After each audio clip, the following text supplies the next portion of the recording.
Anna? Um, all right, so there we go. So I don't forget to press record. Um, so in the movie Wonder Boys with Michael Douglas, Robert Downey Jr. plays Michael Douglas's editor. And for a number of years, Tony was my editor. And so I started calling him Crabtree. And now Joanna calls him Crabtree. And then a friend of ours, Tier Hardy, calls him Crabtree without even realizing why we call him Crabtree. So He was my editor at Fortress before he left Fortress. And then I left Fortress too and had someone else publish my book. All right, we Because have they something in argued with common then. me. Yeah. They argued with me, we don't want a title as a question. Then I don't want to have you publish my book because my title is a question. And it's like the most Jewish thing in the world, too. That's interrogative. I would hope it's the most critically self-reflective human thing. But yes, Jews do like questions. So I knew Joanna was going to like you. So this is great. This is great. But I think it would be tone deaf to not first start out asking for your own thoughts and reflections about the news in Israel over the last couple of weeks. That Tony said that you are able to provide a kind of a constructive framework for helping people think about this. But I'm also interested in just your thoughts as a Jew and a rabbi personally. Sure, I will do that. So have at it. Can I ask a little about the two of you before we begin this? Please. I guess so. You're both academics. You're both writers. You're inside and outside of religion. I'm an associate professor at the University of Texas at Austin in rhetoric, and I am an member of an Episcopal church. That's a short answer to your question. Yes, and I am not an academic. I'm a United Methodist pastor. I do some writing on the side. Joanna and I met in 1998 at the same United Methodist summer camp in Richmond, Virginia. My degree from Berkeley in 1968 is in rhetoric. Berkeley did not have a speech department. It went out of its way to make sure people understood you were getting a degree in rhetoric. Yeah, that was the good old days. Those were the good old days. So, okay. There's a whole article called like when Harvard got rid of its rhetoric program or something like that. It's not very long, but it's a catchy title. Well, it's a delight. I don't know what your relationship in Texas is with the Jewish community, so I won't make any presumptions about what you know or don't know, and I'll answer the questions honestly, but without the presumption that I'm answering people who, quote, have a high level of expertise. Yeah, so I mean that's a good point. So I know Joanna has people in Austin that are Jewish that she's friends and neighbors with. I'm friends with a couple of people that work for Tablet Magazine, and so yeah, we do have some connection points and some familiarity. But yeah, I really just want to. I think it's important to hear from people like you, and so just. Yeah, the floor is yours, sir. Okay. Thank you very much. Before I say anything about the current status of what's going on in Israel and Gaza, I speak only for myself. And why do I make that point? I have family and many, many friends there, but my children have not been called up.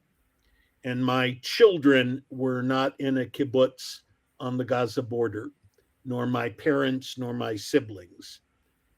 Making any comment for me as a 77-year-old Reform rabbi in the diaspora has to be couched in the safety of my perspective. But calling it diaspora, that's important. It is. I was about to frame my comment by saying I was born in 1946, and the state of Israel was born in 1948. I have never had a conscious understanding of my identity without the state of Israel. So merely saying that I am a Zionist is a misuse of a tag. Israel is a systemic part of how I know myself as a Jew who happens to live in America, as a Jew who chose to become a Reform rabbi. And on more than one occasion thought about making Aliyah, immigrating to the state of Israel. I cannot imagine saying I am a Jew without the inclusion and presumption of the state of Israel. So I live here, but the state of Israel is an essential part of how I know myself. And many people think somehow we can turn this idea on and off based on politics or mood. That's not true. The state of Israel is not the product of an ideological determination of colonizing another people's land. The state of Israel is the product of Zionism, which was a theoretical framework for Jewish identity stimulated by anti Semitism in Europe and the end of the 19th century. So, how do we talk about a conflict that began on October 7th, a Saturday, which was also the last day of Sukkot, the Feast of Tabernacles? And it began at 6:30 in the morning. And what occurred, I can't imagine, though I have been on that border and I have been in two of those kibbutzim, my last visit to Israel. It was an intentional act of terrorist massacre. Hamas, and this is a war declared against Hamas. This is not a war declared against the Palestinian people. This is not a war declared against Gaza. This war was declared against the specific group who self-determines its purpose to be the elimination of the Jewish people, both in its 1988 and revised 2017 charter. Public document. The nature of Hamas is not a part of the Palestinian cause. I can't imagine what it meant for the disruption of safety at 6:30 in the morning in these small communes. I cannot imagine what it means to go to your children's room, which has become the safe room, and there listen in Arabic to people who you might have seen across a fence. You might have recognized as the community who chooses to be at eternal war with you. And now they are attacking you. Innocence, an interesting term, will die on both sides of that fence. But this was an attack calculated to terrify, the word from which terrorist comes, an entire nation. Dara Horn's op-ed in the New York Times, an entire people. Jews around the world are afraid. You're both Christians. I don't know if you ever think about security when you go to pray in your church. There is not a synagogue in North America that does not have to worry about security. Because of the violence in Pittsburgh, and now because of the violence of those who, for reasons that I can't quite understand, think that Jews don't have the right to feel safe everywhere. I don't know how long this will take. The bombing of Gaza is a strategy that I don't understand. I don't agree with this current Israeli administration or how they've handled any of this, but they are morally bound to make sure that people living in their country feel safe. So I worry about my grandchildren. I worry about my friends. But I live in Rio de Janeiro. I am not in harm's way. Answering a question about the current conflict has to be put in the context of how do I hope a still profound commitment to dialogue can ultimately be salvaged from this conflict. I begin most of my interfaith dialogues with an assumption that the person with whom I'm in dialogue shares with me a common commitment to the unique survival of the Jewish people and Jewish life. I can't, as a Jew, participate in dialogue with someone who doesn't share that. We will not agree about theology. We may not agree about how to read scripture, but I do need to know that I'm engaged in a conversation with someone who wants my community to survive. Seems like an appropriate base. And is it disproportionate? I don't know what that word means anymore. What is disproportionate to the intentional planned massacre of 1,400 people and the taking of hostages internationally? I don't know what the bombing of a city which is built over a domain of caves where terrorists do their work. I don't know.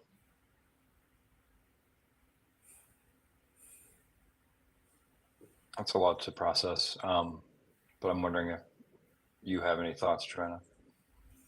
I appreciate very much first that you're talking to us, and also that what you said about the context of safety and the immediacy of the space that was invaded by terror, the intimacy of that domestic space, and it's my so my son is in the sixth grade.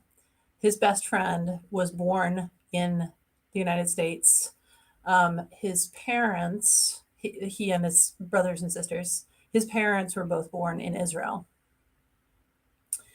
And, you know, there is a fairly active Israeli Jewish community in Austin, in my neighborhood.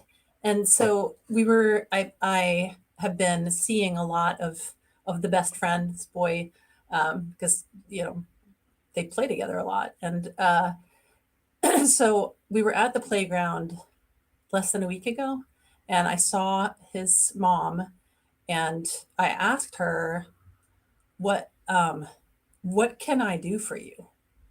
Like, what, because I don't, there's, it just, you're overpowered by this feeling of like, I'm both an outsider and just, um, and pretty helpless. And so it was an actual question. And and then she, I think, really wanted to talk to someone for a while. So it was a long conversation. And she testified to what you said about like there's like normal life sort of is going on, but she said too there's such a big part of your thought that is in complete chaos, and terror and fear. And um, there was a moment when she came up on what you said about the why, like why to families, to children. And I didn't say, but I remember thinking, the why is this is the why. Like the way that you and so many others are in terror is part of the like that is the why, which is so horrid. But anyway, I'm coming to a point, I think. She said, and I guess I didn't expect it, but in answer to my question, what can I do for you? Is just believe us. This is what she said. Like, please believe that what we are saying isn't made up.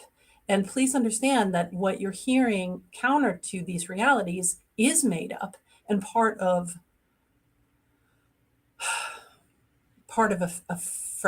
a manufactured discourse of anti-Semitism globally. So I don't have a conclusion so much as just I'm curious what you think about how she said that.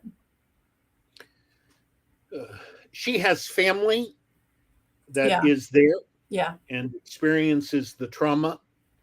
I know Israelis who have attempted to get back and Israelis who were told don't come back. She does not want to be away from family, nor does she want to take your son's best friend and put him in harm's way. Yeah. Look, the issue of disinformation, and I use the word disinformation, not misinformation, the intentional disinformation about what Israel wants to do is part of the methodical deconstruction of Jews having a categorical right to live in this place, not to the exclusion of others living there, but to live there. When you begin the conversation that Zionism is a racist colonialist project, I have nothing else to say. I can't move into that. So when she says, please believe us, the hospital was not destroyed. A parking lot was destroyed by a missile sent from 2 blocks beyond it.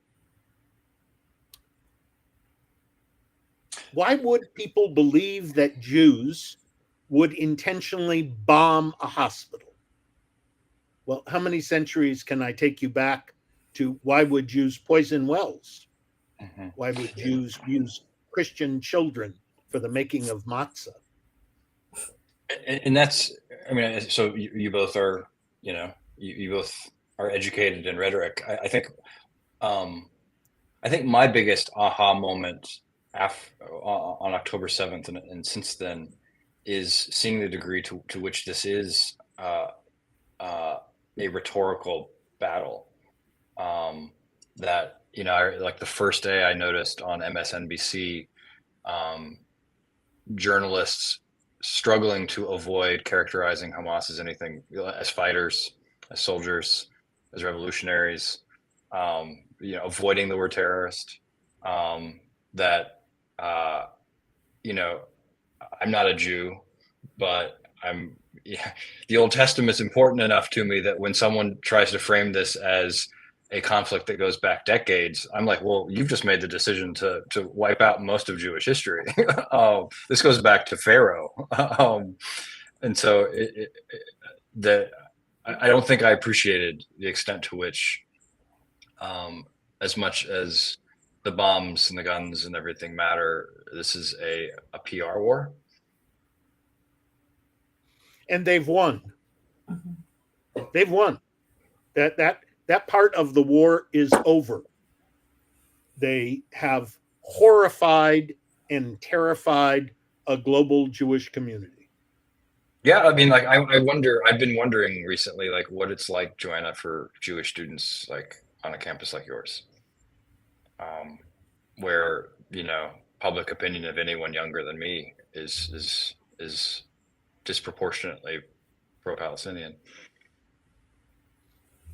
I mean, I think I think that at the moment, they're all identity aspects on a campus are folded into this generation's fear of making any kind of mistakes. Mm. And so conversations about faith conversations about faith are similar to conversations about other aspects of their experience, in that they are afraid to be rejected, like pathologically so, for good reason. Like, I'm not criticizing that, but I think that in order for the very diverse population here at UT to talk about faith, we would want to start with a kind of like a genuine setting aside of like cancel culture. Mm. Um, That's a good insight. and steer from cancel culture to curiosity, right? To go back to this issue of questions, that um, students are afraid to ask each other questions. You know, I think Texas and Austin, it's going to be okay to be a Jew. Mm-hmm. You move to smaller campuses where there are fewer Jews. Those Jews will hide, be more quiet, recede. I think that's a more painful part of this tragedy. Yeah. Jews who take off their yarmulkes, their headgear, Jews who hide their Star of David. Article today of Jews who were chased into a library on a small campus in New York by Palestinians protesting. So I'm not surprised that the left, in using its better public relations use of discourse, has given this a very short shelf life. Mm. And this will take longer than the shelf life of universal acceptance. It was horrific. Okay, last night in Boston, Dave Chappelle decided to wade in. Okay, so the shelf life is over. We've moved back into popular culture. What does it mean for us to begin the conversation? And here's the mother of your son's best friend. Believe us. I begin the conversation by fearful and defensive. Say more about that. How do I explain to, quote, mainline Christian Protestants in America that the church and its commitment to marginalized peoples should not overlook that Jews are and remain the most marginalized people in human history? There are 15.8 million Jews in a global population of 8 billion. In 1939, there were 16.6 million Jews in a global population of 2 billion.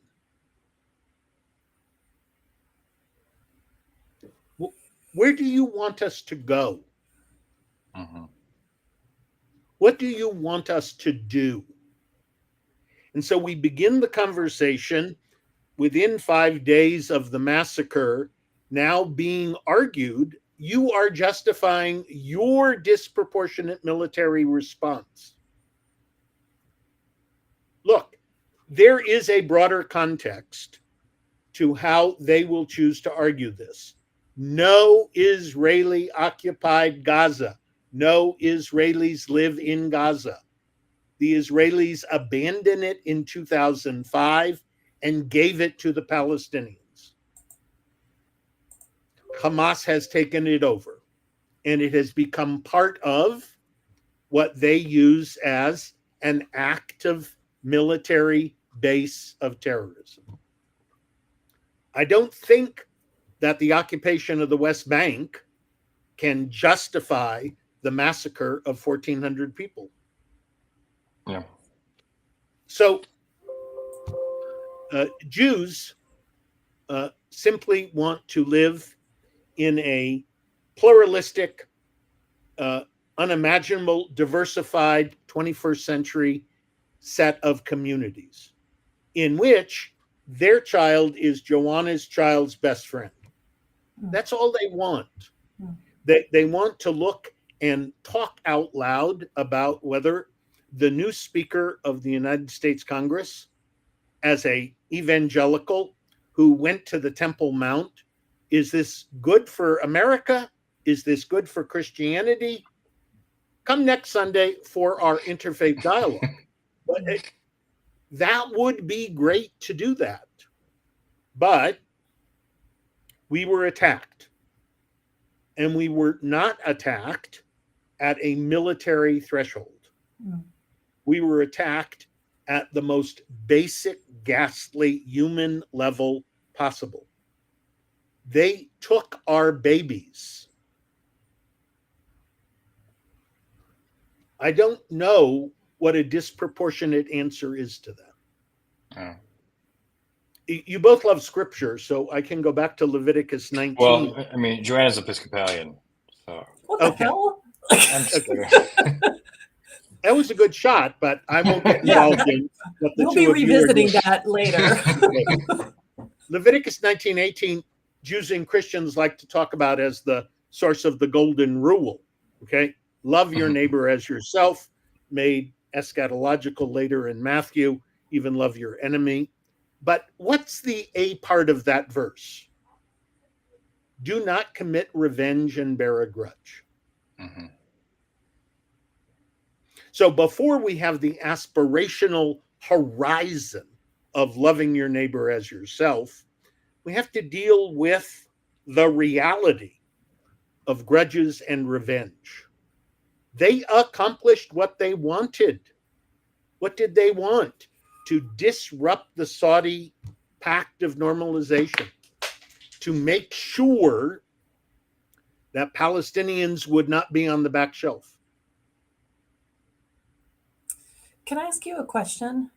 Please. What do you think is the best way, or a good way? Let's just say a good way. What is a good way for someone like me to hold a full recognition of outsidership, right? Not knowing what it's like to live there, not having this tradition in my very being, but at the same time recognizing the indelible, ubiquitous Jewishness of my faith, scripture, and tradition. How do I handle that? I would go to church next Sunday and ask people, can you distinguish between these four words? Hebrews, Israelites, Jews, and Israelis. Okay. Just four simple words. That's Mix really good. them up out of chronological order. There are only Hebrews in the book of Genesis. Mm-hmm. Israelites make up the rest of the Hebrew Bible. Jews are mentioned in two late books and in Christian scripture. There are no Israelis until 1948. I'm going to write this down. So if there's a construct of this is a community that has evolved profoundly out of the context of what we as Christians participated in, both actively and silently. Mm-hmm. That makes me think. The theologian Robert Jensen has an essay about a Christian understanding of Israel, in which he makes the point that both rabbinic Judaism and Christianity superseded the Judaism of Jesus's day with the destruction of the temple. That they're both new. Yep. Without rabbinic Judaism, there would be no Christianity. Yep. Biblical Israelite faith has little to do with the Christianity you both enjoy. Because it's been forever since I don't Joanna's enjoy taken it that much. I mean, I won't get into that. I'm kidding. but she hasn't taken a goat to church with her in a long time. So yeah, Yep. It's a different thing. Um, I think it's very important that you invited me. You don't know me, even though we have a context of a common friend.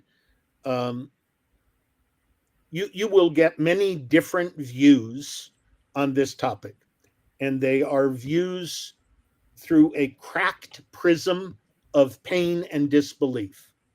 mhm. Yeah, so I had my friend Leal Leibowitz on here, I think on October 8th. Um, and he made the point that I don't know that Americans understand, um, that Zionism is not something that is limited to kind of conservative Judaism. Nope. That it spans all ideological perspectives, and views. So you mentioned earlier, um, yeah, and if you want to skip this, you can. But you mentioned pluralism, and a good part of your work has been working with interreligious couples and families. Yes. And I'm just curious how you go about doing that work. Um, I was ordained in 1973 on June 1st. 3 weeks later, the Central Conference of American Rabbis, the professional organization of Reform rabbis, had its first and most historic debate about whether rabbis should officiate at interfaith marriage. They voted then they should not, though each individual rabbi makes his/her own decision. When I was ordained, 30% of the marriages among Jews was exogamous. That's up to 65 now. hmm. Interfaith marriage is endemic. It is no longer the aspirational horizon. We've achieved. We were accepted, and now the nuns in Bella's study have married our kids. Mm. And now we have a nun who was a Methodist, Episcopalian, whatever, married to a secular, non observant Jew until they have the question of children. And then, for lots of different reasons, usually the Jew says, I need this. Mm-hmm. I need this. My work with, let me go back. My work with Christians in dialogue, in communal programs, in my graduate degree of studying Christian theology at the Divinity School of the University of Chicago. I just I pause. I respect this so much because nearly every Sunday, someone I know says something about Jews that I find cringeworthy. I can't imagine what it's like to be you, and especially in like divinity school setting. But your buddy Leo and others would look at me and say, Edelheit is one of the problems. Look, I was called a Christ killer when I was 7 years old. That was the first time I was called a Christ killer. I didn't know Christ. My neighbor across the street had just come home from catechism. It was 1953. The problem was 3 of us on the block. One had a ball, one had a bat, and one had a glove. The kid who wasn't going to play with me anymore had the ball. It was a transformative event. I faced many other acts of anti-Semitism, and I decided when I became a rabbi that this would become my focus. If I could create a more meaningful dialogue, I could do something that would prevent another 7-year-old boy from the pain and confusion I faced. So when I deal with interfaith families, I don't just deal with them as so many other rabbis do. I deal with it within the context of I have an obligation to Christian clergy in the community. That was my doctoral dissertation, indelicate dialogue. How do you teach Christian clergy, excuse me, it's easy for you to do a wedding with a Jew. I'd like to make you understand it shouldn't be so easy. Mm. We are long past the simple question of the pluralism America has produced. We are harvesting a dark harvest of extremes. What's happened in the Congress, certainly what's happening internationally. I don't understand why somewhere in between is so difficult to find anymore. That's a good way of putting that. And that's not just where the dialogue is. It's where the sharing is. It's where I understand pluralism is. Okay? Pluralism for me is being able to be present to a Christian for whom the resurrection on the third day is not a relative truth. I must be present to it as a truth. And in return, ask that Christian to be present to the ongoing truth of Torah. Mm-hmm. Not the Old Testament, Torah. Now it gets complex and it gets messy, which is part of what's going on in Israel and Palestine. Two people, same land, same promise. This week's Torah portion, Vayera, is Abraham, Hagar, and Sarah. One father, two mothers. Sarah, originally fearful that her infertility would not allow for the continuity of the covenant, said, "Take my handmaiden. This is a polygamous society. This is not a big deal." It was a great idea until it occurred.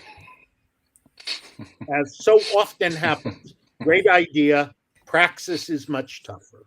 Oops. Yep. And so we have Hagar and Ishmael expelled so that Isaac, the son she gave birth to over 90, the quote, keeper of the covenant. I've long believed we should allow the mothers to solve this problem and keep all the fathers out of this. Yeah. Okay. So that's good. Connect the work that you do back to Paul Ricoeur, because Joanna will be mad at me if I let this time elapse and you guys don't get to nerd out talking about Ricoeur. Well, that was the part that stood out on this document, the 3-page document that Jason shared with me. I read it. I'm like, ooh, look at this. We can talk about hermeneutics. I studied with Paul Ricoeur at the Divinity School, and I participate in the Society for Ricoeur Studies. I was in Toronto for our annual conference, and at it, I gave a paper with my dialogue partner, Jim Moore, a professor at Valpo who studied with Ricoeur.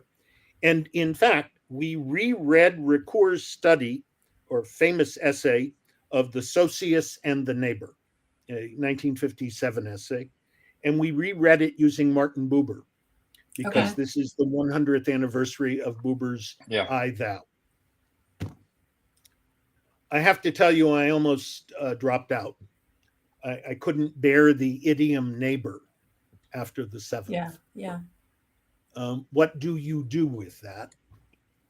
But Paul, God love him, was not just a thinker, he committed to action. He would say very clearly, what do you mean? How do you want me to understand this? Long before we get into narrative in time and hermeneutics. I don't know how to understand Saturday, October 7th. Yeah. And there is a threshold. Ricoeur did an essay in 1995 on behalf of UNESCO called The Intolerable. And he suggests maybe we could all accept the an example of the ultimate intolerable is the pedophile assassin. 1995, it's 50 years after the war. Okay. I have whole new realms of what the intolerable means. Mm-hmm. Look,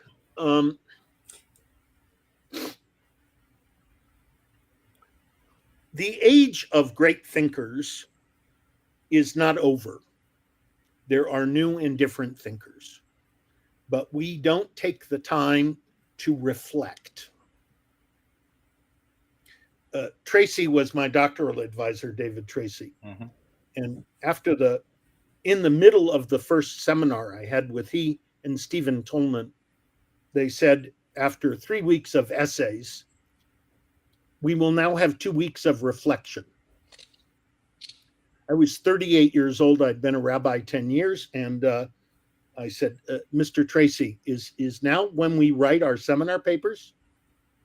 No, you're going to think about what we've been thinking about. Oh my God, do we need time to reflect?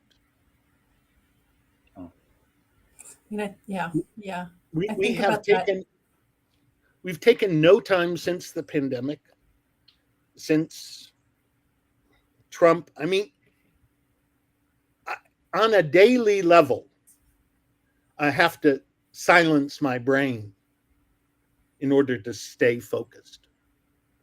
And I am fearful that the dialogues between Jews and Christians can be severely damaged by what's going on right now. Mainline churches risk severing decades of work by making the wrong political statement without being thoughtful about the Jewish people. Yep. And the Jewish people is not the same as the nation of Israel, a given administration in the state of Israel.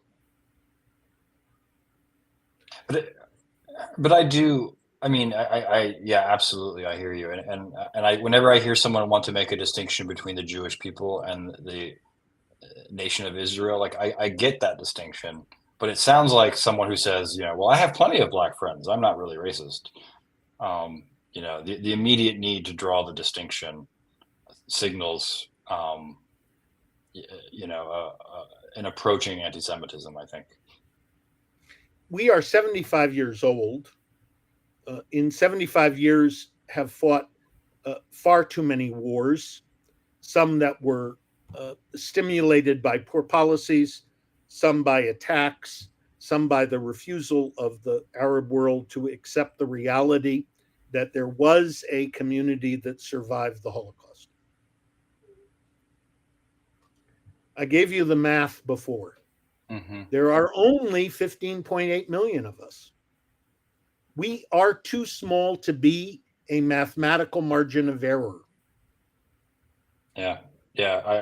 I was in Israel last year and went to Yad Vashem for the first time, and like I can't even begin to articulate how emotionally overwhelming that was.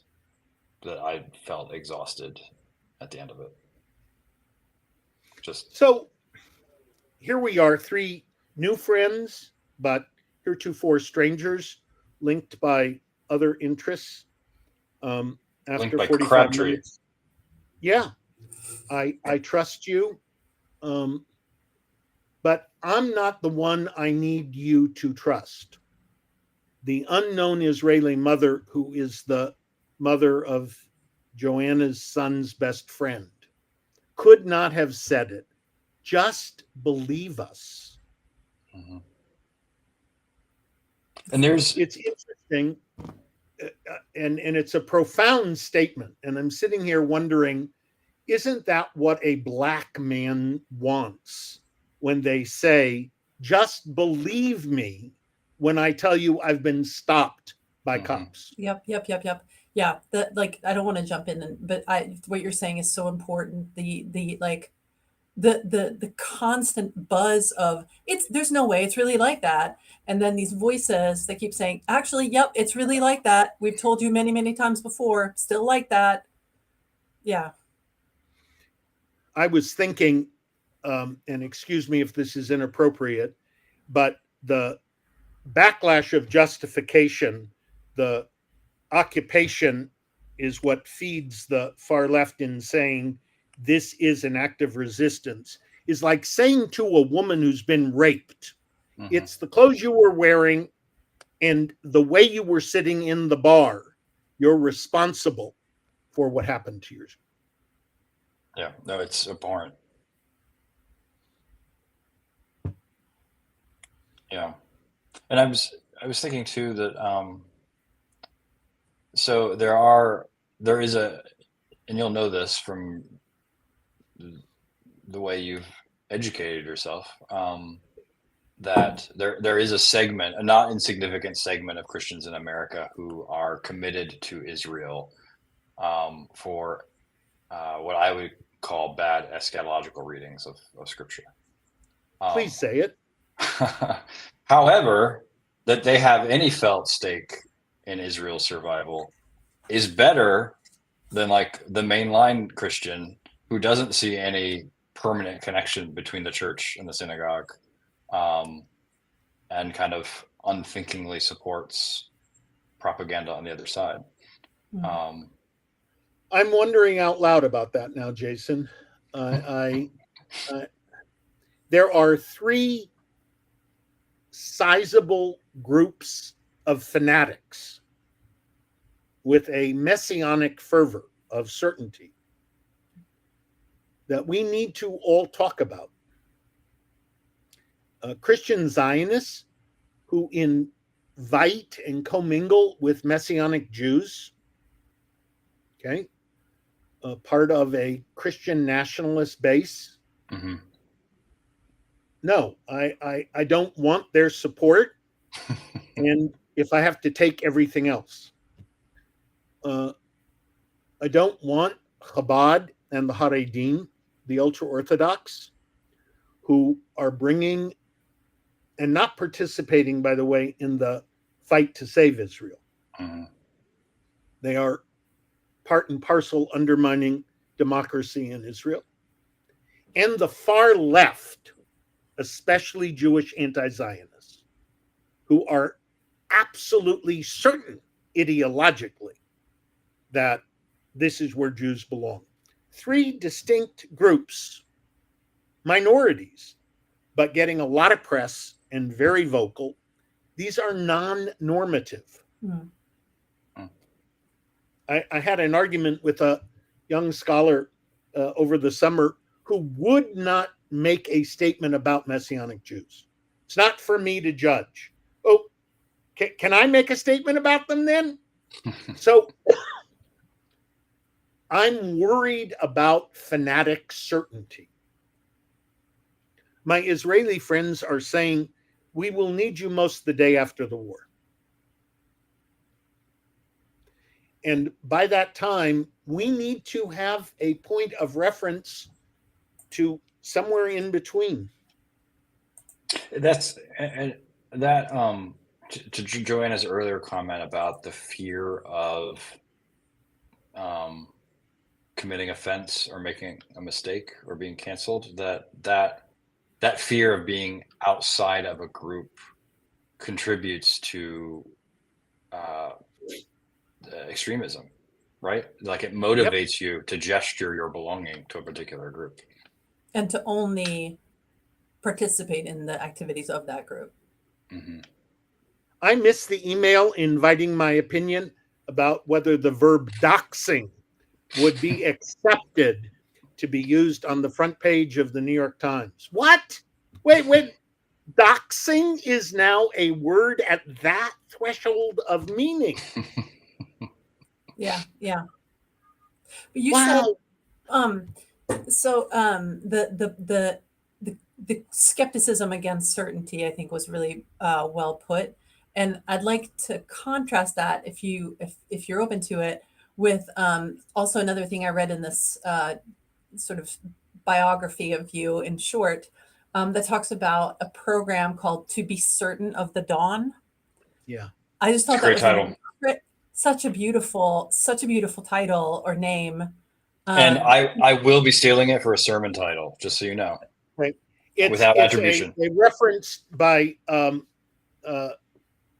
Abraham Joshua Heschel. I can get you the citation. One of my closest friends, then Father Michael O'Connell, who was the rector of the Basilica of St. Mary, he and I took 2 congregational interfaith trips. I preferred interfaith trips to Israel. They were much more interesting, and you couldn't just get caught up in the same loop. First trip, the group was so large we divided it in half, and he had half the group going on the Stations of the Cross, and he would stop at each station and enchant a Catholic statement about Mother Mary. The oldest member of the group, Sarah, said at the 4th station, "Oh, I get this. This is about a Jewish mother crying over her son." Michael had an epiphany. 2 years later, we would go to Auschwitz in Rome. And he came back from Auschwitz and said, "I'm going to commission a Holocaust oratorio in memory of Jewish children." I had retired from Temple Israel then and moved on to an academic career. And To Be Certain of the Dawn, and I will send you a link of a film. 2008, I got permission from Michael to take it to a college university. And then I took it to Europe, and we played it at a concentration camp with survivors, with Michael and the composer, Stephen Paulus of blessed memory.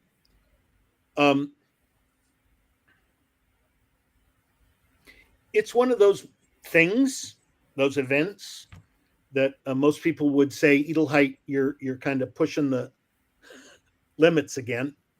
I raised money for a public state university, St. Cloud State, St. Ben's, and St. John's, to do a common concert for both campuses, and then took 260 people to Europe.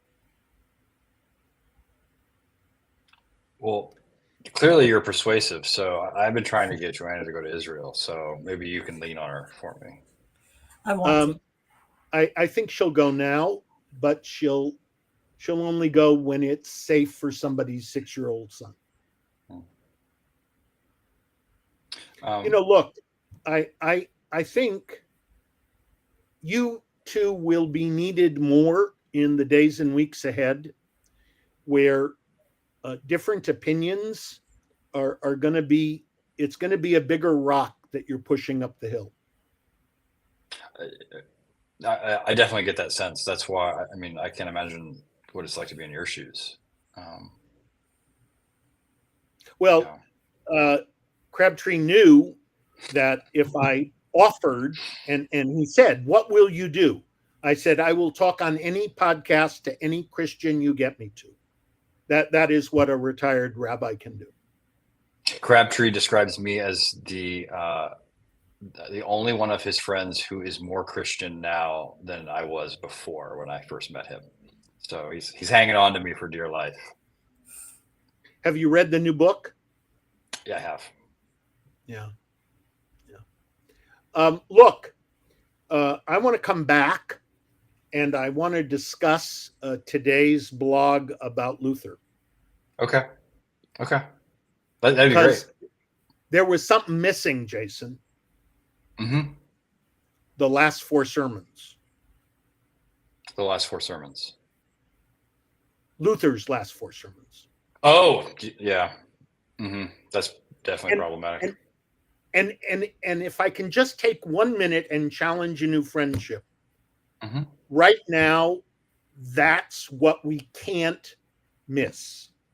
We can't miss an opportunity to remind people inside celebratory history is that much darkness. Yep. That's good. Yeah, that's good pushback. Because I remember at the museum there in Jerusalem, there's a big portrait of Luther with some horrible quotes. The Nazis didn't have to write them; they just republished them the morning after Kristallnacht. And I taught at Valpo, a Lutheran school, and I was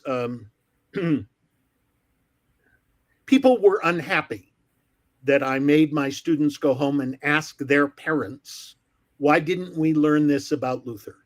Why did I have to go to a university where there's a rabbi teaching? Well, and it's not just Luther. It's because Bonhoeffer is a hero, especially in the evangelical world, and his opposition to Nazism was insufficiently pro-Jew, to say the least. And there's a way of reading Karl Barth where it's just like, well, like the Jews seem to be more important for your theological system than they are as actual people. Yeah, it's a huge problem. I saw the Chagall exhibit, the immersive art exhibit in New York. It's extraordinary. I went with my kids and my granddaughter.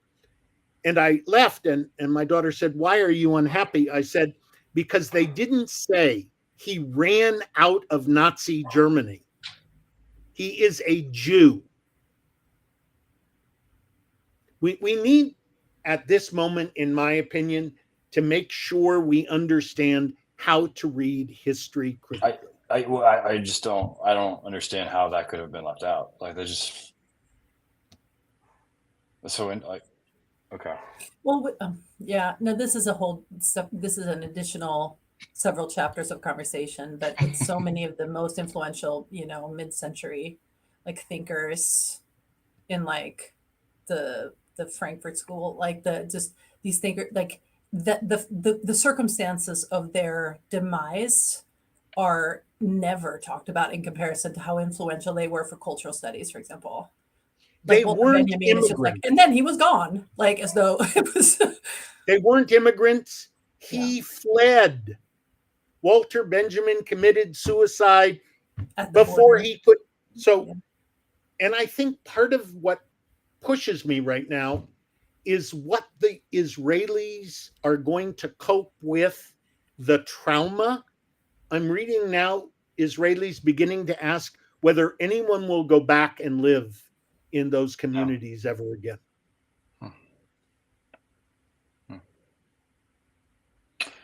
Well, Joseph, we're going to require you to come back on several times. Mostly so that you can tell Jason about how he needs to revise his texts. I took a chance. I'm no, sorry. It's great. It's great. He needs to be taken down a couple of pegs. I have no comment to that.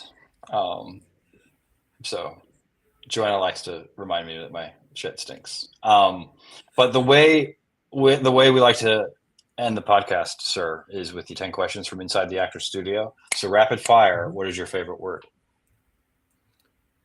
My favorite work, The Analogical Imagination by David Tracy. See, I did not enunciate good enough. What is your favorite word? A word in between. Okay. What is your least favorite word?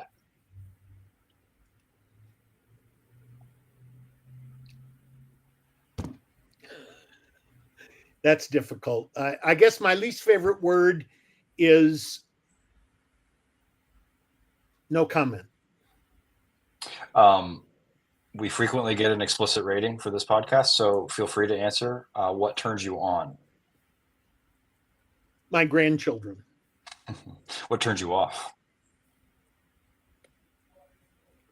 People who are too damn certain.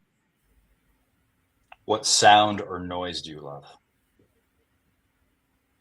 The shofar, the Rams one. What sound or noise do you hate?